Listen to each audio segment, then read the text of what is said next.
Hoje é dia de falar do novo dorama da Netflix que tá chegando aí pra gente dubladinho, incrível, conquistando a audiência. Será que vale a pena assistir essa pérola? Quer saber mais sobre o dorama O Amor Volta Pra Casa? Vem comigo depois da vinheta que eu te conto tudo. Estamos de volta, Doramers, e hoje vamos falar de Romance in Their House, ou A História de O Amor Volta Pra Casa. Esse dorama que tá chegando pra gente dublado simultaneamente com a Coreia e vai ter 12 capítulos. Sabe aquele dorama que é bem caótico, mas tá prometendo demais? Pois é, já digo pra vocês que essa história ou você ama ou você odeia, ou você ama odiar, e vocês vão ficar sabendo por quê. Mas esse dorama tá prometendo muito mais do que isso. Uma experiência que a JTBC entregou pra gente, um possível romance familiar que na verdade é sobre a reestruturação de uma casa que estava condenada. E quando eu falo casa, quero dizer a respeito de uma família que é formada por 4 pessoas. E a gente já começa falando da Rayon e do Mudin, que é um casal um tanto quanto simples que vive na Coreia, não exatamente em Seul, ali na proximidade, e os dois, eles se amavam de verdade. Pelo menos o dorama deixa isso aberto pra gente, apesar de toda a retrospectiva dos dois estar aí embebida de problemas, caos e muitas situações desagradáveis. Esses dois, esse casalzinho tem 2 filhos, a nossa protagonista e também o nosso irmãozinho que a gente já viu aí por outras histórias. Inclusive, esse homem praticamente está entregando o mesmo personagem lá em Crazy Love, onde ele também foi o irmão mais novo, só que nesse caso o irmão mais novo da Licina. Quando eu bati o olho, falei, conheço esse jovem. Aliás, esse dorama tá cheio de aços. O Jin Jin-hee, que é o Mudin, por exemplo, também é um rostinho conhecido. Mais recentemente ele teve lá na Netflix no dorama DP de Years de Cão. Entretanto, a gente tem que falar desses 2 filhos. Ou melhor, da nossa protagonista, que sim, é um dos maiores emblemas desse dorama. E se você pensa que ela pode estar errada, talvez você tenha razão. Se você do outro lado também pensa que ela está certa em manter esse posicionamento complicado de preterir o pai, ela também pode estar certa. Vamos ver até onde o dorama vai nos levar com esse comportamento um tanto quanto inusitado. Se a gente está falando da Mirei, que é um ícone do K-pop, temos que lembrar que também é um rostinho conhecido da Netflix.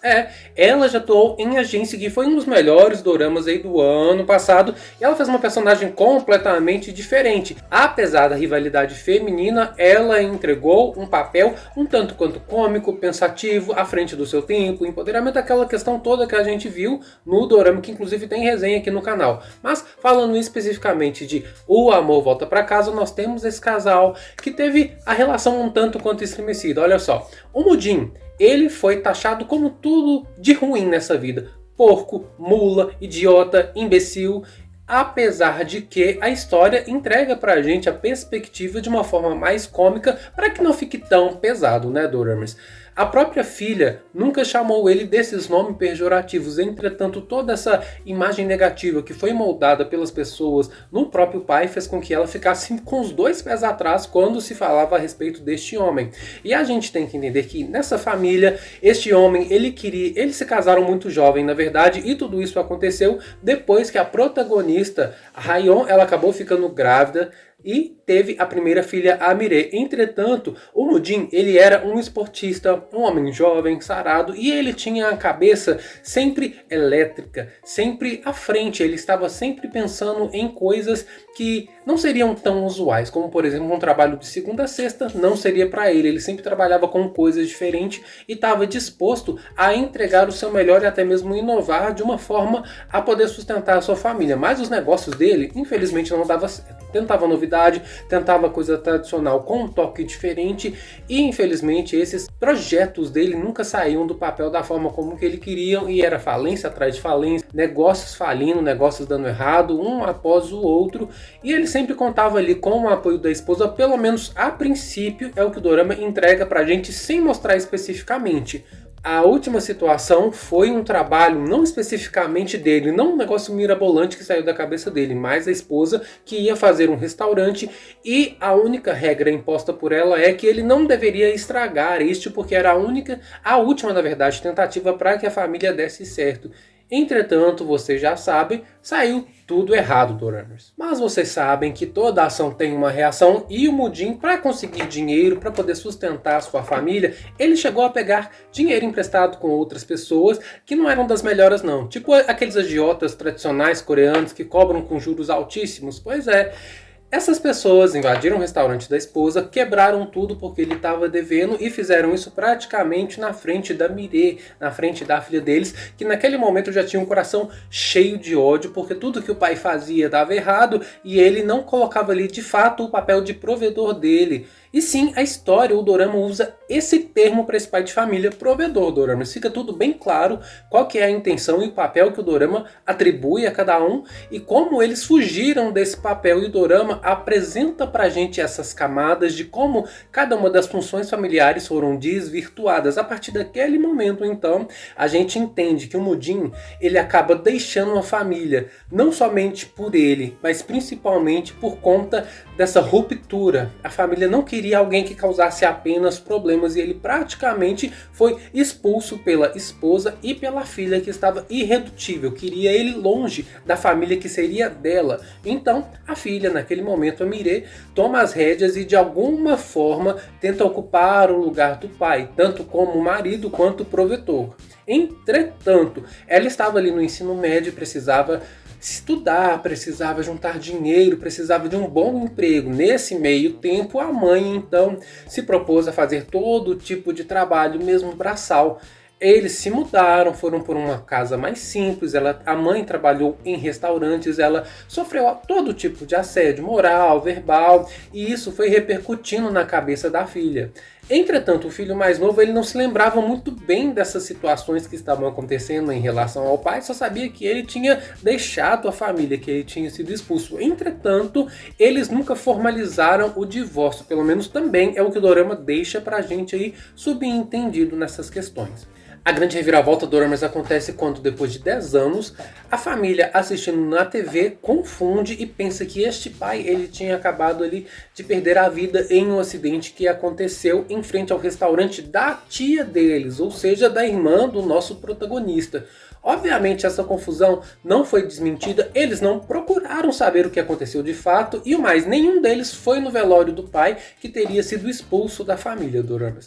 Acontece que depois de um ano desse acidente, dessa questão, eles estavam ali velando, comemorando daquela forma tradicional coreana, né, a passagem da alma, e eles perceberam uma pessoa diferente dentro da casa. Bem naquela comédia mais pastelão, o homem tinha voltado e ele não voltou sozinho não, Dorama. Sim, ele estava vivo e ele voltou com dinheiro. Ele voltou o dono do prédio onde eles moravam e essa é uma das outras tretas que esse Dorama acaba desenvolvendo pra gente. Porque o prédio antes tinha um proprietário, ele não queria vender, o Mudin anteriormente tinha solicitado a compra. Misteriosamente, o andar onde este homem, o proprietário antigo, morava acaba pegando fogo. Ele morre nesse incêndio.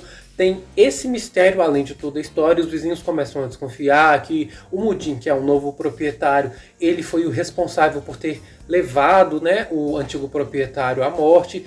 E se vocês me entendem, tudo ali que já era uma esfera negativa a respeito do Mudin, principalmente o fato dele ter voltado do mundo dos mortos, mostra pra gente que ninguém estava muito afim de dar algum tipo de suporte ou entender verdadeiramente os motivos desse retorno dele.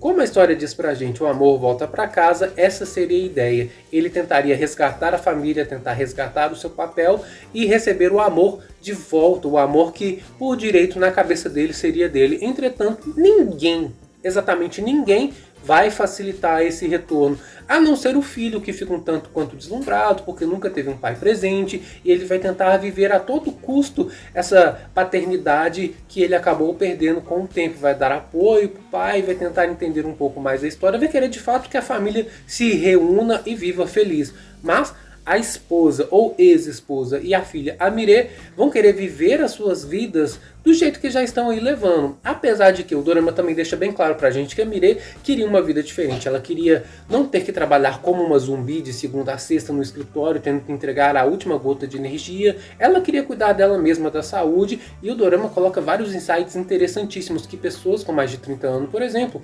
fazem atividade física não somente para o bem-estar, mas para poder de fato conseguir manter o corpo em pé, trabalhar, executar as suas atividades de uma forma geral, né, doramas? E a gente começa a entender um pouco mais da mentalidade de cada um ali, exceto da esposa, que fica um tanto quanto nebulosa. Apesar de que o dorama deixa subentendido pra gente que ela ainda gosta do Mudin, apesar disso ela não admite, e a gente começa a ver as camadas dessas duas personagens que vão problematizar muito as situações ali pra frente. E vocês sabem, né, doramas? Apesar delas viverem ali sossegadamente, a vida delas não tem sido fácil. Olha só, Mire pegou empréstimos para poder financiar a entrada ali no aluguel daquela casa, porque vocês sabem, na Coreia é um pouquinho diferente, uma espécie de cheque calção, onde eles dão uma boa quantia para poder garantir que aquele apartamento vai ser pago no período em que ele estiver sendo usado, vai ser alugado. E eles não têm muito dinheiro não, doramas. A situação deles sempre foi mais difícil. Apesar de que a Mire, ela trabalha ali no marketing, tem um bom reconhecimento na empresa, um salário bom, ela tem o próprio carro, ela cuida praticamente de todas as contas da casa, tanto ao ponto de fazer com que a mãe trabalhe com ela em meio período, em uma função mais tranquila, ela paga praticamente a faculdade do irmão.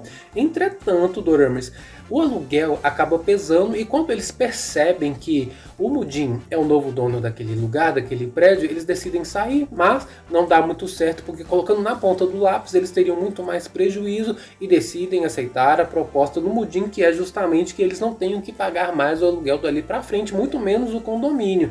Entretanto, a Mire, por ser uma pessoa um tanto quanto irredutível e querer que as coisas saiam exatamente da forma como ela planejou, vai tentar pagar o aluguel de toda forma e provavelmente vai se afundar um pouco mais nessa questão do dinheiro. E a gente tem que entender que, apesar do Mudin fazer de tudo para tentar reconquistar a família, ele vai perceber qual é justamente a visão de cada uma daquelas pessoas a respeito dele, principalmente da Mire, que vai tentar de uma certa forma ali colocar o pai contra a parede. Ela pergunta por que ele voltou, qual era o objetivo dele, e ele deixa bem claro que quer reconquistar a mãe. Entretanto, a Mire já coloca o outro lado da moeda e pergunta sobre a pensão por todo esse tempo que ele sumiu e por que ele está voltando, trazendo tantos problemas para ela. Então, Mudin usa de inteligência, ele coloca ali de uma forma um tanto quanto precipitada todo o prédio em xeque. Ele promete que em 4 semanas vai conquistar de novo a sua ex-futura esposa, e que se ele não conseguir, esse prédio vai para o nome da Mire e vai funcionar como o pagamento da pensão que ele de fato não pagou ali durante todos os anos que ele deveria, né? Cerca de 10 anos. Entretanto, a gente percebe que a Mire, de qualquer forma, vai tentar colocar o pai contra a parede e vai tentar se beneficiar disso.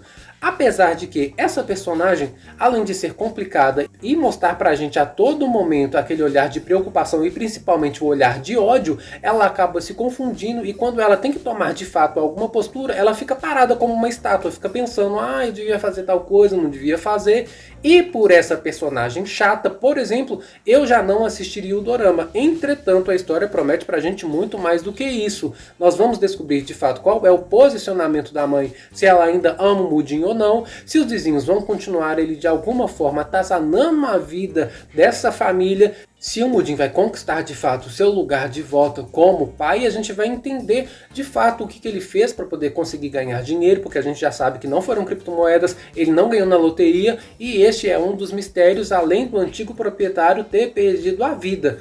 A história promete pra gente até mesmo um possível cavaleiro branco que vai ser aí entregue justamente pra Mire, aquela menina que não queria relacionamento porque ela sabe que ter um marido é complicado, pelo menos na visão, na vida, na própria experiência que ela passou. Ela não queria ter relacionamento, mas a vida vai mostrar pra ela que as coisas não são bem assim. Prometendo mais comédia e caos, esse dorama vai fazer você ficar com muita raiva em determinados momentos. Entretanto, é aquela história que de certa forma, é interessantíssima de assistir e tem tudo para poder conquistar ainda mais na audiência. Lembrando que com um episódio apenas ela conseguiu o primeiro lugar na Netflix. Vocês estão assistindo? O que vocês estão achando desse dorama? Comenta aqui embaixo para mim, porque em breve estaremos de volta trazendo mais detalhes e explicando até mesmo o final. Eu conto com você. Até a próxima. Um grande abraço para todos e tchau!